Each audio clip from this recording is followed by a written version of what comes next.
A vivir que son 2 días. Javier del Pino.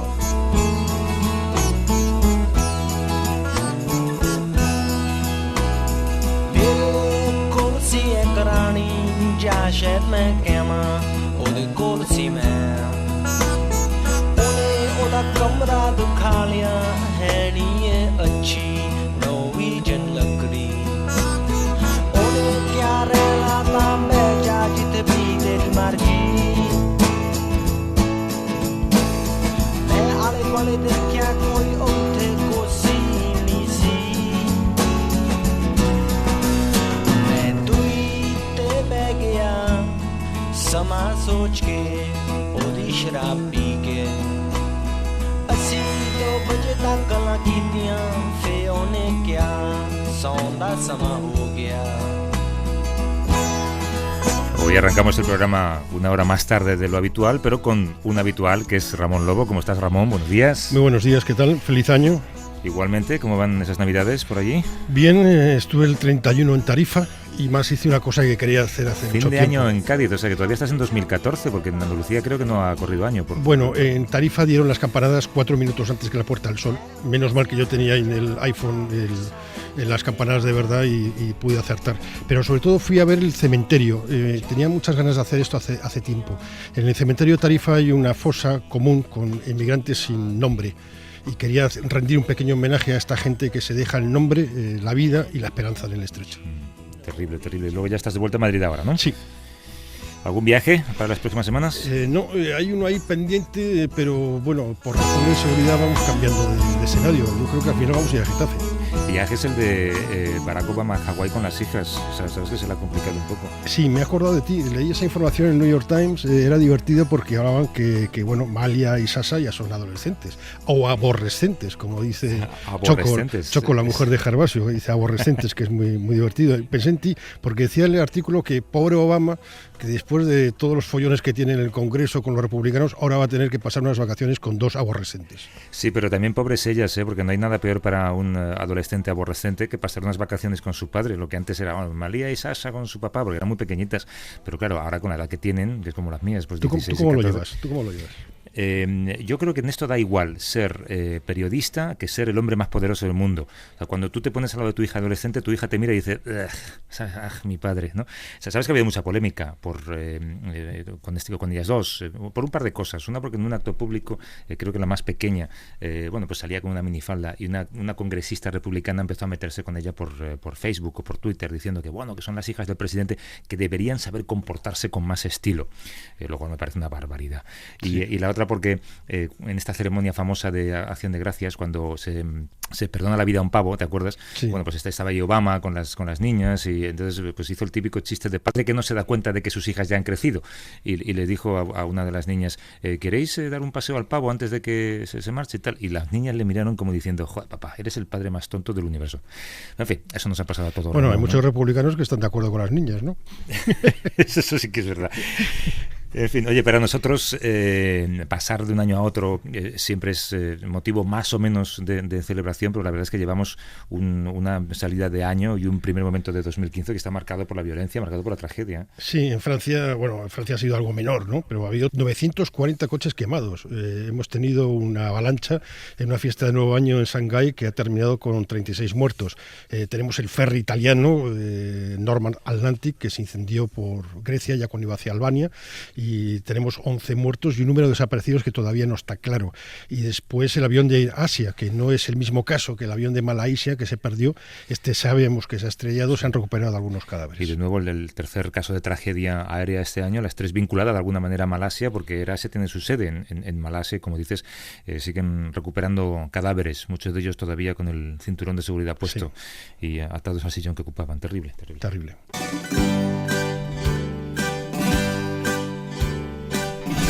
Είναι μεγάλος ο γυαλός,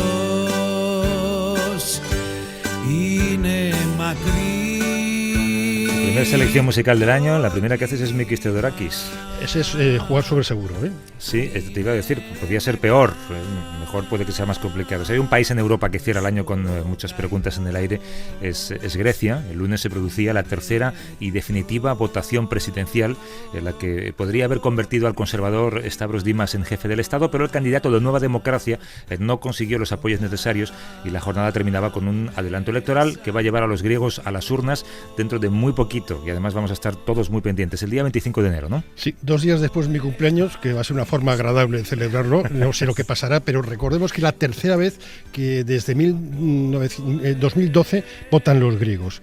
Las 2 primeras veces no nos gustaba lo que había salido y tenemos esto, la gran coalición y demás, y ahora se ha ido esta gran coalición. Se ha ido por el sumidero con la elección de Dimas, como decías. No se ha conseguido la votación suficiente. Y ya tenemos a Jean-Claude Juncker, el presidente del Consejo de la Comisión Europea, diciendo que bueno, que ojo, a ver qué va a pasar y no sé qué, y también están los mercados. Estamos hablando de la estabilidad de Grecia y también para el conjunto de la zona euro. Claro, cuando hablas de miedo al populismo, esa palabra que se nos ha hecho tan familiar en España, además, te refieres a Syriza, a Alexis Tsipras, ¿no? ¿Cómo lo definirías? Tsipras, sí. Bueno, él es un tipo, Syriza son eurocomunistas. Es una escisión del Partido Comunista hace muchísimos años que fue puliéndose y ahí se ha ido sumando movimientos populares, sociales, aglutina a gente de izquierdas, marxistas, trotskistas y hay una división. Te falta decir, y otra gente de mal vivir. No, son gente de buen vivir. Las de mal vivir están en Nueva Democracia. Y no, tampoco es eso, están en todos los sitios. Y bueno, lo que sabemos es que están más próximos a Izquierda Unida que a Podemos. ¿Se acerca más, tú crees, a Izquierda Unida que a sí, Podemos? En realidad es lo que debería haber sido Izquierda Unida. Si hubiera hecho los deberes hace tiempo, hubiera sumado todos los movimientos sociales, lo que salió del 15M. Como no lo hizo, pues ha surgido un partido que es Podemos. En Grecia no, en Grecia es Syriza el que aglutina y sobre todo ellos tienen un líder, Tsipras, que funciona muy bien. Que funciona muy bien, a diferencia de... No sugieres nada. Más allá de los paralelismos que podamos hacer con España, de un dimitido. Los sondeos apuntan a un triunfo de Syriza en las urnas el día 25, con un 28% de los votos. Quien conoce muy bien la situación en ese país, por supuesto, es la periodista griega, que es Corina Basilopoulos, que nos atiende desde Atenas. Corina, buenos días. Buenos días. Buenos días. Feliz Año Nuevo. Igualmente, Corina, y cuéntanos cómo han vivido los griegos esa lucha por el poder en el Parlamento y cómo ven el horizonte que se abre ahora después con la celebración de elecciones. Bueno, la lucha en el Parlamento era de esperar. Era evidente desde el inicio que sería muy difícil para el gobierno de Samaras recoger los 180 votos que serían necesarios en la última votación. Y todo eso nos hizo pensar también que en realidad Samaras dimitía de una manera indirecta. Primero, cuando supimos del adelanto de la elección presidencial, y después sabiendo que proponía como presidente de la República al señor Stavros Dimas, excomisario europeo, un político con mucha experiencia en la centro-derecha griega, pero no una persona muy popular y muy independiente que podría atraer votos de varios partidos aparte de la coalición del gobierno. Era como si Samaras aceptara que no podría salir adelante y presentaba un candidato que estaba dispuesto a quemarse, entre comillas. Corina, las encuestas son favorables a Syriza, pero también hay otras que hablan de que solo saca 3 puntos. Podemos encontrarnos con una situación difícil para gobernar. Si ganara Syriza, ¿con quién podría gobernar? Syriza ha dejado muy claro que quiere formar, si no tiene la mayoría absoluta, estaría dispuesto a formar una coalición de gobierno que esté en contra de las políticas neoliberales aplicadas hoy, contra la troika y contra el memorándum impuesto en el país desde hace 5 años. ¿Con quién podría hacerlo? Con el Partido Socialista, con PASOK. Sería muy difícil, ya que PASOK adoptó todas esas medidas neoliberales que asfixian a los ciudadanos en los últimos años. Después queda un nuevo partido que a lo mejor entra en el Parlamento, que se llama Topotami, pero es un partido sobre todo centrista, con muchos apoyos desde el mundo de centroderechas y neoliberal. Queda una posibilidad para un partido pequeño nacionalista que se llaman griegos independientes, los ANEL, que nació de la escisión de Nueva Democracia hace 3 años. Este partido está contra la troika también y contra las políticas actuales, y podría ponerse de acuerdo con Syriza en este punto, en el plan económico y social. Pero claro, estos partidos tendrían diferencias en lo que tiene que ver con la política exterior y los temas de inmigración. Te iba a preguntar, Ramón, ¿qué lectura crees tú que harán los políticos españoles de lo que ocurra en Grecia? No lo sé, pero quizás uno de los que tenía que estar muy atentos es el PSOE, porque la deriva del Partido Socialista Griego, el PASOK, desde aquel 40 y tantos % que tuvo en el año 81 al 5,5 que auguran las encuestas ahora, es... bueno, antes se habla de la desaparición. Sí, se habla casi de la desaparición. Últimamente es el precio de la gran coalición. Y después Podemos también debe estar muy atento, porque si gana Syriza y puede gobernar, cosa que no sabemos, lo que puede ocurrir es que si gobierna Syriza, veamos que los mercados después de unas turbulencias luego se calmen y no pase nada, con lo cual toda la política del miedo que nos espera no funcione. Pero también puede ocurrir que no funcione Syriza, entonces toda la política del miedo contra Podemos pueda funcionar, aunque Podemos y Syriza no son partidos equiparables. Corina, si el poder cambia de manos en Grecia, cambiarán también las políticas económicas y sociales, pero ¿qué necesita Grecia después de tantos años que lleváis de ajuste y esa situación de asfixia económica tan delicada? Primero, lo que necesitarían los ciudadanos desde el primer momento sería un alivio y el fin del miedo, porque en los últimos años todos vivimos con el miedo de perder el trabajo, el miedo de no sobrevivir si pierdes el trabajo, que ya somos campeones en el paro en la zona del euro, el miedo de no poder pagar el crédito de tu casa y que te desahucien, el miedo de no pagar los impuestos, después venga el Estado a ponerte en la cárcel o reivindicar tu casa. Bueno, primero sería el fin del miedo y después una recuperación, aunque sea lenta. Pero si queremos hablar de un plan más a largo plazo para que alivie el país de verdad, sería una renegociación sobre la deuda, una quita de la mayor parte de ella, lo que pretende hacer Syriza, y el pago del resto según la tasa de crecimiento de la economía. O sea, un programa como lo que se acordó para Alemania en los años 50, después de la Segunda Guerra Mundial.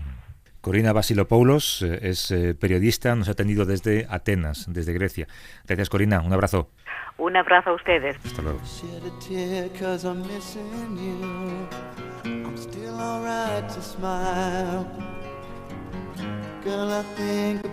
Decía Corina que hay que perder el miedo. Recuerdo que esta semana Luis de Guindos en la SER ha dicho algo así como que los españoles han perdido el miedo a perder su empleo, como si eso fuera bueno, ¿sabes? Sí, sobre todo los que están sin trabajo. Exacto. Oye, ¿estos son Guns N' Roses? Sí, y la canción se llama Paciencia, es lo que vamos a necesitar en este año de la recuperación. Primero porque nos van a vender recuperación hasta en la salsa, y segundo porque es como si no se pudiera hablar de ninguna alternativa al dios ajuste. En Estados Unidos, que ahora tú estás ahí no se está aplicando el ajuste y parece ser que la economía responde mucho mejor que la Unión Europea. Se está aplicando el estímulo, que es lo contrario, ¿no? Exacto, y está funcionando en Estados Unidos, por lo menos aquí no está funcionando. Bueno, quienes no son muy pacientes, como decías antes, son los mercados. La situación en Grecia ha hecho que la bolsa tiemble en toda Europa y la Troika, que es la suma de la Comisión Europea, el Banco Central Europeo y el Fondo Monetario Internacional, han puesto en marcha la maquinaria del miedo. De hecho, el Fondo Monetario anunciaba el lunes que suspendía su ayuda a Grecia hasta que se forme ese nuevo gobierno. Sí, se pide estabilidad, es decir, no movamos las cosas, lo importante es la estabilidad, pero ¿de qué estabilidad estamos hablando? Estamos hablando que el desempleo está por encima del 25%, eso es estabilidad. Estamos hablando de una deuda pública que se ha disparado por encima del 170% del PIB, estamos hablando de una población empobrecida, estamos hablando de la pérdida de derechos sociales, de una sanidad que nadie puede pagar. Claro, pedir a la gente que está padeciendo el ajuste es muy difícil y lo que yo creo que es terrible, Javier, es que aquí en Europa no se puede hablar de otra cosa que no sea ajuste y hay alternativas. Claro, y sin embargo, además, al mismo tiempo parece que hay como miedo a que los ciudadanos se expresen en las urnas, como que sí, se van a equivocar, y el pueblo nunca se equivoca cuando se expresa, ¿no? Sobre todo en democracia, lo que yo creo que hay que tener un cierto respeto, y lo que está ocurriendo ahora en Grecia ya ha ocurrido en el 2012, creo que fue en mayo y junio, las dos elecciones, una gran campaña para impedir que ganara Syriza. Igual gana Syriza y es un desastre, pero bueno, en Bolivia también se decía que iba a ser un desastre que ganara Evo Morales, y el otro día el Wall Street alababa a Evo Morales, también se dijo que si ganaba Lula en su día en Brasil sería un desastre, ganó Lula y no ha pasado absolutamente nada. Exacto.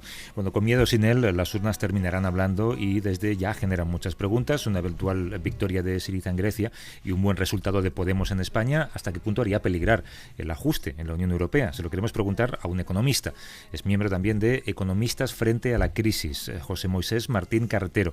¿Cómo estás, Moisés? Hola, buenos días. Buenos días. ¿Qué margen de maniobra tendría Syriza en el caso de que tocara poder? En el momento en el que Syriza gane no se derrumba la arquitectura de la austeridad. Yo creo que hay unos acuerdos, hay unos pactos europeos y realmente lo que puede ocurrir es que se abra un proceso de renegociación de algunas de las condiciones que están en esos acuerdos, ¿no?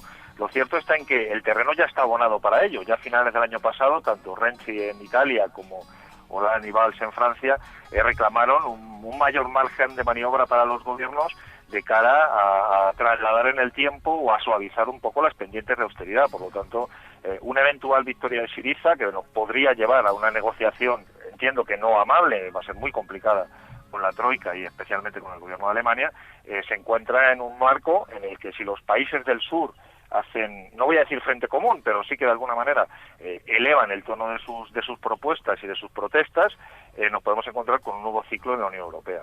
Detrás de la presión de la Unión Europea hacia Grecia están los 200.000 millones de las dos ayudas. Estamos hablando de un dinero que tampoco se quiere perder. No sé si se ha llegado a liberar todo ese dinero ha llegado a Grecia o no es así. Bueno, en realidad, Grecia se enfrenta el año que viene ya a devolver parte de ese dinero, sobre todo del Fondo Monetario Internacional. Por lo tanto, una parte muy importante del rescate ya está cubierto, ¿no? Lo cierto está en que no ha servido de nada, en realidad. Si uno mira las cifras, las habéis estado dando, la deuda sigue disparada, pese a que han hecho un esfuerzo muy importante en términos fiscales, precisamente porque tienen esa deuda y tienen que pagar muchos intereses, siguen estando en déficit.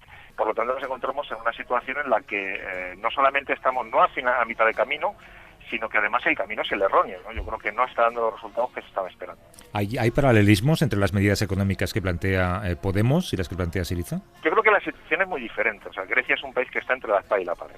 Yo creo que España, a fecha de hoy, tiene un margen de maniobra y Podemos, un eventual gobierno de Podemos, tendría un margen de maniobra que no tiene Syriza. Syriza se ve enfrentada a negociar con la Comisión, se ve enfrentada a negociar con la Troika y España, a fecha de hoy, pues tiene un margen de maniobra que permitiría probablemente a Podemos hacer algunas políticas diferentes, ¿no? Porque no somos un país intervenido y no tenemos a fecha de hoy la condicionalidad tan férrea que tienen los griegos. No sé, yo otra pregunta que quería hacerte es lo que hablábamos antes. Aquí no se puede plantear ninguna alternativa al ajuste, pero en Estados Unidos sí hay alternativas y parece ser que están funcionando mejor. La economía americana está creciendo cuando aquí estamos rozando la deflación y una tercera recesión, no sé.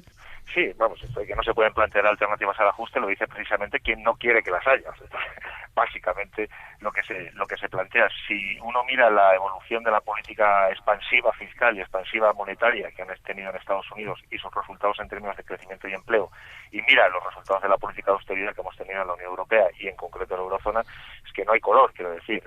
Al final, las políticas expansivas norteamericanas han funcionado, las políticas de Obama en materia fiscal y monetaria han funcionado, están funcionando, están generando empleo. Ellos ya han recuperado el empleo que tenían en el 2008, nosotros estamos todavía lejos y los países del sur mucho más, y por lo tanto sí que hay alternativas. Solamente os doy un dato, ¿no? Si el Banco Central Europeo hubiera intervenido directamente en la crisis griega comprando la deuda, su balance, el montante del balance del Banco Central Europeo se habría incrementado en un 20%, ¿no?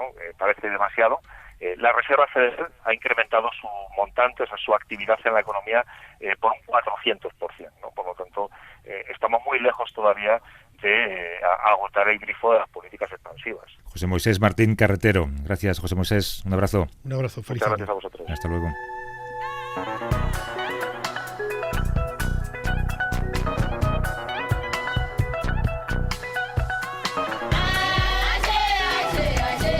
Política expansiva de Obama y de Bush. Ramón, te recuerdo que el primer plan de estímulo es de febrero del 2008, ¿eh? Sí. Así La verdad es que todos, hay que reconocer las cosas. Todos pueden hacer decisiones correctas. Quien ha sido protagonista del año que dejamos atrás, y todo indica que lo seguirá siendo en este 2015, es el virus del ébola, mientras en España esperamos hasta el martes el resultado de la prueba del virus que se ha practicado al misionero de Valladolid, que ha regresado a casa desde Sierra Leona. La crisis continúa en África. Esta misma semana la OMS actualizaba cifras. El número de infectados por el virus ya supera los 20.000 y deja atrás de sí un rastro de de muerte que llega casi a las 8.000 víctimas. Ante esta situación, Ramón, la ayuda de la comunidad internacional sigue llegando con cuentagotas. Sí, parece increíble, ¿no? Recordemos que cuando apareció la primera cepa del virus en Guinea-Conakry, hablábamos de marzo del 2014. El paciente cero, ¿no? Sí, exacto, la zona cero del ébola. Los países desarrollados miraron un poco hacia otro lado y empezaron a atender el problema de ébola cuando llegó aquí, cuando empezó a afectar al mundo rico, empezó a afectar a blancos y también cuando empezó a ser rentable para las compañías farmacéuticas. Hay datos terribles, por ejemplo, la Oficina de Coordinación de Asuntos Humanitarios de la ONU, que actualiza las contribuciones internacionales a diario, dice que se han donado hasta ahora 2.200 millones de dólares. En España figura en el puesto 22 de ese ranking con una donación de 10 millones. Es una cifra muy pequeña si se compara con los 52 millones de euros que, por ejemplo, Médicos Sin Fronteras se ha gastado el año pasado en esa emergencia sanitaria. Sí, 10 millones es una cifra todavía más pequeña si la comparas, y no me gusta hacer demagogia, pero hay que hacerla, pues con un aeropuerto que no se usa, por ejemplo, ¿no? Quizá por el esfuerzo que organizaciones como Médicos Sin Fronteras hacen a diario para controlar la epidemia. La propia revista Time, de hecho, reconocía el trabajo de sus sanitarios al nombrarles personajes más destacados de 2014. Quizá por ese esfuerzo tienen más autoridad que nadie para decir que este dinero, ese esfuerzo económico, sigue siendo no solo necesario, sino insuficiente. Teresa San Cristóbal es alguien a quien además conozco bien, es responsable de la unidad de emergencias de Médicos Sin Fronteras en España. ¿Cómo estás, Teresa? Buenos días. Buenos días, muy bien. Buenos días. Tú acabas de regresar de Sierra Leona, uno de los países de África Occidental más afectados por el ébola, pero te has enfrentado a este virus en Senegal, en Mali, en la República Democrática del Congo, en Nigeria. ¿Qué necesidades hay allí que no encuentren respuesta con simples donaciones? Bueno, el ébola, una de las cosas que hemos dicho durante toda la epidemia, no solo es una cuestión de dinero, que también, pero sobre todo es una cuestión de recursos humanos que sean capaces, o sea, construir camas necesita también dotarlas de personal sanitario y higienista que sea capaz de hacer un tratamiento adecuado a los pacientes y de no correr riesgos, ¿no? Entonces, incluso en los momentos en que ha llegado ahora un poco más de dinero, seguimos con el mismo problema de recursos humanos capaces de trabajar en la epidemia, ¿no? Que no es necesariamente, no está cubierto ahora, ¿no? Hay más camas en algunos sitios que capacidad para atender esas camas, como en el caso de Freetown en Sierra Leona, donde aunque se ha construido un número importante de camas, no todas esas camas pueden ser utilizadas. Y esto es uno de las cosas que hemos dicho repetidamente, ¿no? Se necesita gente que esté preparada, que esté formada y que pueda trabajar con los pacientes. Aparte hay otras muchas necesidades, ¿no? De apoyo a las comunidades de trabajo para los entierros seguros, de desinfección en las casas, que no se hace como se debería hacer o no en el volumen que se debería hacer para parar la epidemia. Hay un número importante de vacíos todavía a día de hoy. ¿Habéis hecho peticiones a las autoridades de España directamente o de la Unión Europea que por ahora no tengan respuesta? Bueno, hay una petición que se ha hecho desde hace tiempo de intentar que todo el personal de nuestros países que tienen cierto conocimiento de este tipo de enfermedades, bueno, pues pudiera ir al terreno y trabajar. Hay países que han avanzado más en personal sanitario y personal de agua y personal de higienista, pero todavía quedan muchos países que podrían mandar más gente. Y bueno, sí que, bueno, yo creo que como en todas las emergencias hay muchas cosas más que podrían hacer nuestros estados, ¿no? La Unión Europea o España o cualquier país, ¿no? Sí, además lo que comentabas, hay datos terribles. Por ejemplo, en Liberia en el 2010 había 51 médicos y estamos hablando de un médico cada 100.000 habitantes. ¿Cómo se puede combatir cuando además es el sector de la población más afectado por la enfermedad, ¿no? Claro, o sea, esto es una de las cosas muy muy complejas, ¿no? Cuando hay una epidemia de ébola, siempre hasta ahora, o en las anteriores en las que yo había trabajado, y el Médicos Sin Fronteras, la mayor parte de las conocidas, siempre había habido un esfuerzo internacional, porque como bien es, primero es una enfermedad que se suele identificar cuando empieza a diezmar personal sanitario, porque en los orígenes es un poco difícil de ver, y en países como como Guinea, Sierra Leona y Liberia, ya eran países que tenían un sistema de salud frágil. pero hay cosas que siguen impresionando mucho. Hace 2 semanas tuvieron 3 médicos en Freetown, ¿no? Todavía 3 médicos en Freetown. Entonces, bueno, ¿cómo va a afectar eso al resto de la salud de las personas? Si tienes un país con muy poco personal médico y encima este personal médico es principalmente el que es más atacado por el ébola, una vez que el ébola se supere, también va a ser muy complicado atender a las poblaciones. Hay un estudio reciente, Ramón, que firman varias universidades británicas, publicado el día 22 en la revista Lancet, que responsabiliza al Fondo Monetario Internacional y a sus políticas de los sistemas precarios de salud en los países más afectados por esta emergencia sanitaria. Sí, es que volvemos a conectar con el run de que hablábamos antes de Grecia y de los recortes. Investigadores de Cambridge, Oxford, de la Escuela de Higiene y Medicina Tropical de Londres, han puesto el foco en las restricciones que ha ido provocando los planes del FMI en algunos países africanos. Se ha estado obligando a cobrar sanidad, por ejemplo, ¿no? El FMI ha priorizado objetivos a corto plazo como la reducción de la deuda, en detrimento de una inversión de dinero, de inversión en hospitales, en médicos, como decíamos, para prevenir y luchar mejor contra el ébola. Claro, la palabra clave siempre es prioridades. Teresa, hace poco más de una semana habéis comenzado un ensayo clínico para el tratamiento del ébola en una de vuestras clínicas en Guinea. ¿Hay algún primer resultado? ¿Hay razones para ser optimistas? Bueno, la verdad es que todavía es muy pronto, los ensayos tardan un poquito más. Estamos pensando en hacer otros 2 más con otras alternativas. A nosotros siempre nos gusta tener alternativas. La esperanza es que hay algo que probar. Si hay algún lado positivo que va a tener esta epidemia, es que se va a hacer un esfuerzo por avanzar en la posibilidad de encontrar un tratamiento, pero todavía no tenemos resultados. Teresa San Cristóbal es responsable de la unidad de emergencias de la ONG Médicos Sin Fronteras en España. Te agradezco la conversación, Teresa, y sobre todo el trabajo en África. Un beso fuerte. Un abrazo. Feliz año, Teresa.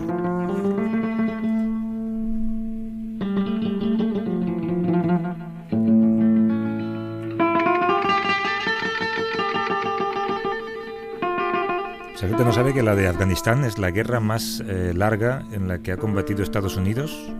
Las tropas de la OTAN, por supuesto, también. Los norteamericanos dejan ya el país después de esos 13 años de guerra. Es una retirada que los talibanes, Ramón, tú conoces bien esa zona, han utilizado para proclamar su victoria y para dar, por supuesto, por derrotados a los aliados. Sí, ellos dicen que han ganado, que van a continuar la Guerra Santa hasta que el último soldado extranjero abandone su país y recuperar el poder. Hombre, es un poco exagerado decir que han ganado la guerra, pero también sería exagerado decir que Estados Unidos no la ha perdido, es decir, nosotros no la hemos perdido. Pasa que ahora, como decía el otro día el país, Marbasets, ahora es muy confuso porque no sabemos qué guerras perdemos y tampoco sabemos qué guerras ganamos ni cuándo se terminan. Esta es una guerra que continúa.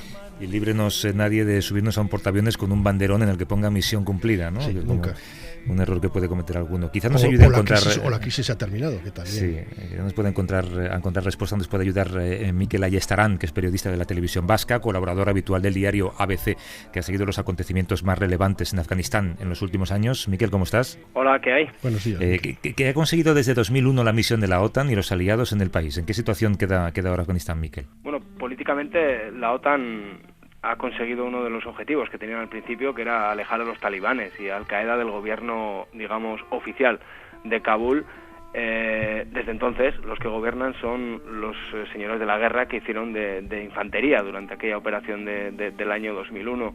Este sería, yo creo que el gran éxito político, y a nivel humanitario, me parece a mí que lo más importante es que ahora mismo Afganistán tiene más niños escolarizados que en toda la historia junta del país, según dice UNICEF.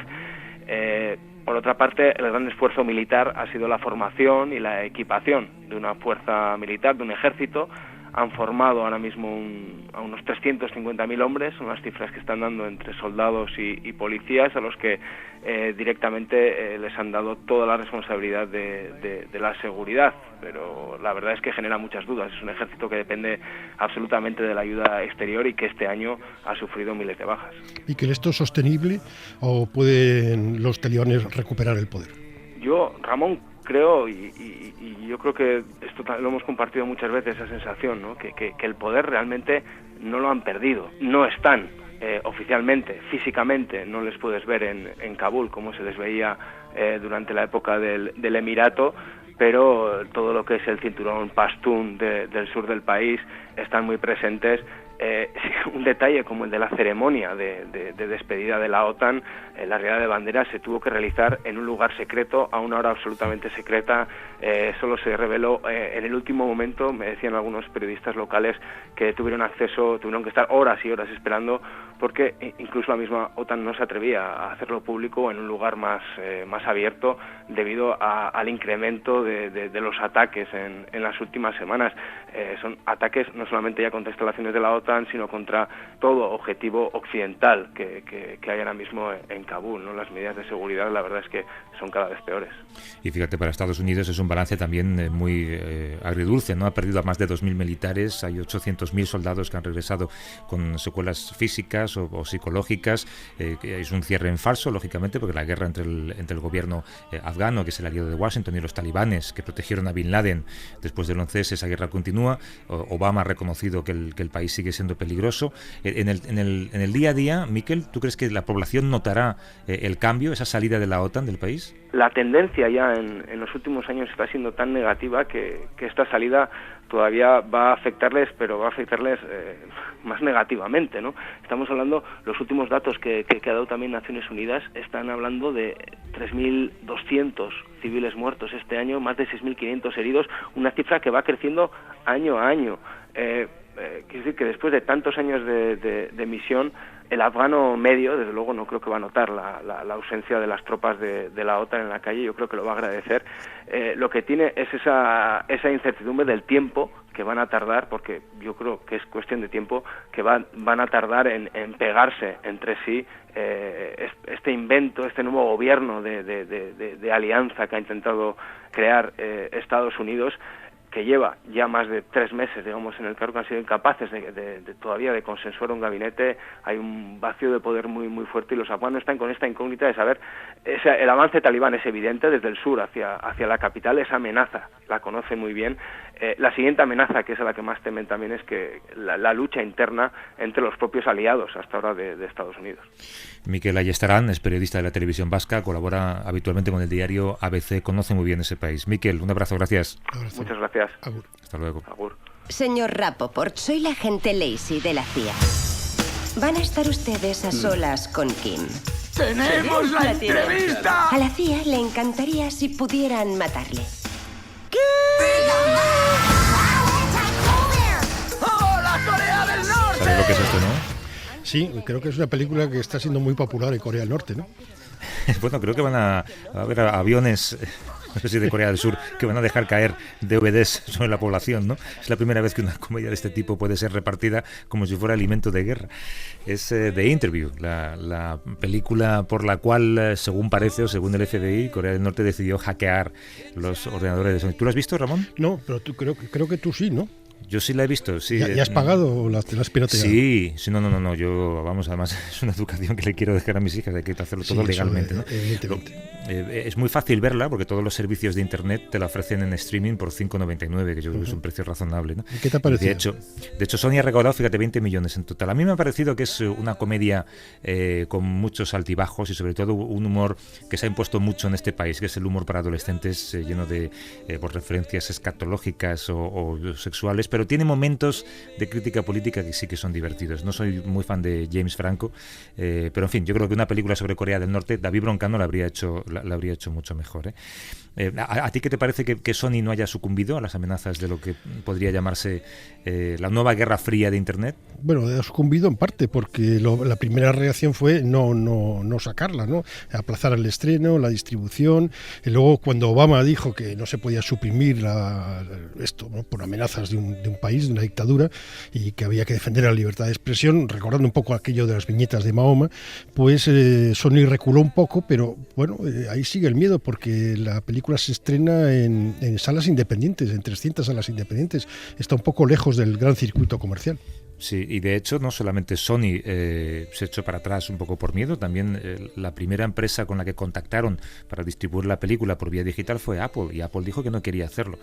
Google fue la primera que aceptó hacerlo, y entonces después ya Apple se lanzó, ¿sabes? Pero parece que también tuvieron miedo los de la manzana. ¿Qué hubiera pasado, Ramón, si en la película el plan fuera asesinar, en plan de comedia, al presidente de Estados Unidos? ¿Tú crees que hay películas de este tipo, ¿no? No sé si en plan comedia, pero películas americanas de estas malas de la serie B, que el objetivo es cargarse al presidente de Estados Unidos, yo creo que hay unas cuantas, ¿no? Ahora no recuerdo porque no tengo una cultura cinematográfica amplia, pero una memoria en forma. Una memoria en forma, es que ya estoy a punto de cumplir una edad ya un poco complicada. Una edad en la que Google se convierte en buen compañero, ¿no? Bueno, Oye, no sé. a quien parece haberle nacido un año, un espíritu conciliador con el año nuevo es a Kim Jong-un, ¿no? Ahora está abierto al diálogo con Corea del Sur. Sí, él quiere, yo creo que lo que quiere es que la próxima película la quiere protagonizar él directamente, ¿no? Y yo creo que él debía ser el icono de los hipsters, ¿no? Porque tiene peinado hipster. El otro día vi un cartel, una pared que estaba pintada y tenía un graffiti muy divertido que ponía "Hipsters Go Home". Pues yo cada vez que veo esto me acuerdo del tipo este de Corea del Norte. Sí, como dice Broncano, tiene un pelo que está pidiendo ser peinado, ¿no?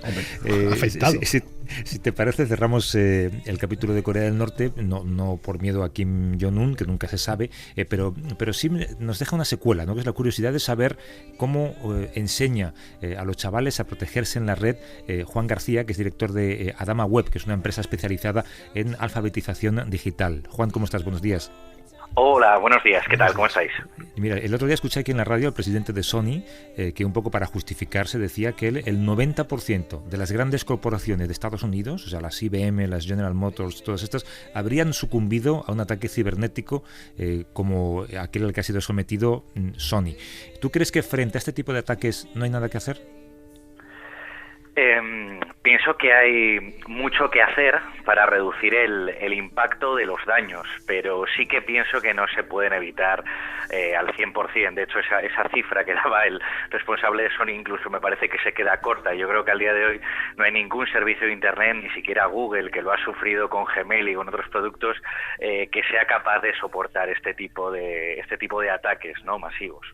Todo este follón con Sony y con la película, lo que nos ha puesto de manifiesto es la fragilidad de Internet. Tú trabajas sobre todo con chavales, que les vas enseñando de los peligros de moverse a través de la red, del móvil, a través del ordenador. ¿Ellos tú crees que tienen claro que existen riesgos y que todo lo que estás poniendo ahí queda ahí? Mira, hay una anécdota bastante curiosa que siempre cuento sobre esto.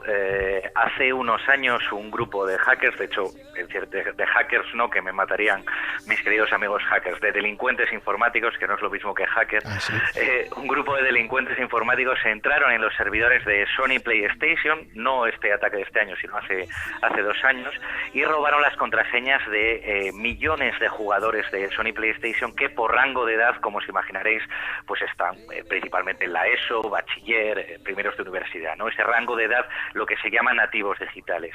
Bien, pues el 99% de las contraseñas que se robaron eran capaces de reventarlas por un ataque que se conoce como un ataque de fuerza bruta en menos de un minuto. Siempre digo que esos son los nativos digitales y el 99% de ellos sigue haciendo algo que estamos tan cansados de decirles como por una contraseña larga, con dígitos, con símbolos, y ni siquiera son conscientes, ¿no?, de la importancia de una contraseña así, no digamos ya de ataques pues muchísimos más complejos como los que estamos viviendo. Juan García, director de Adama Web, gracias por tus consejos y por enseñar a los chavales a protegerse en el ciberespacio. Un abrazo. Un abrazo. Venga, gracias. Hasta luego. Bueno, yo creo que puede ser tu propósito para este año que empieza, ¿no? Cambiar tus contraseñas y poner alguna que sea un poco más complicada, Ramón. Yo tengo una muy complicada. Tengo tan complicada que a veces no me acuerdo. Tú sabes, de todas maneras, el otro día me dijo alguien que el gran riesgo para empresas, piensa, por ejemplo, yo qué sé, pues empresas cualquiera, la primera que se te venga a la cabeza en España, no es un hacker que se meta en los servidores, es un trabajador afectado por un ERE que se lleva un pendrive con información que no debería, ¿no? En esa información puede estar pues aquello que han encontrado también los hackers en Sony, por ejemplo, correos electrónicos con el sueldo que ganan otros compañeros, con las diferencias salariales, ¿no? Hay que tener mucho cuidado con los despidos, tienen consecuencias marginales. Yo a partir de ahora te prometo que no voy a despedir a nadie. Sí, ni vas a volver a ser despedido, no te preocupes. Gracias. Un abrazo, Ramón. Un abrazo, feliz año.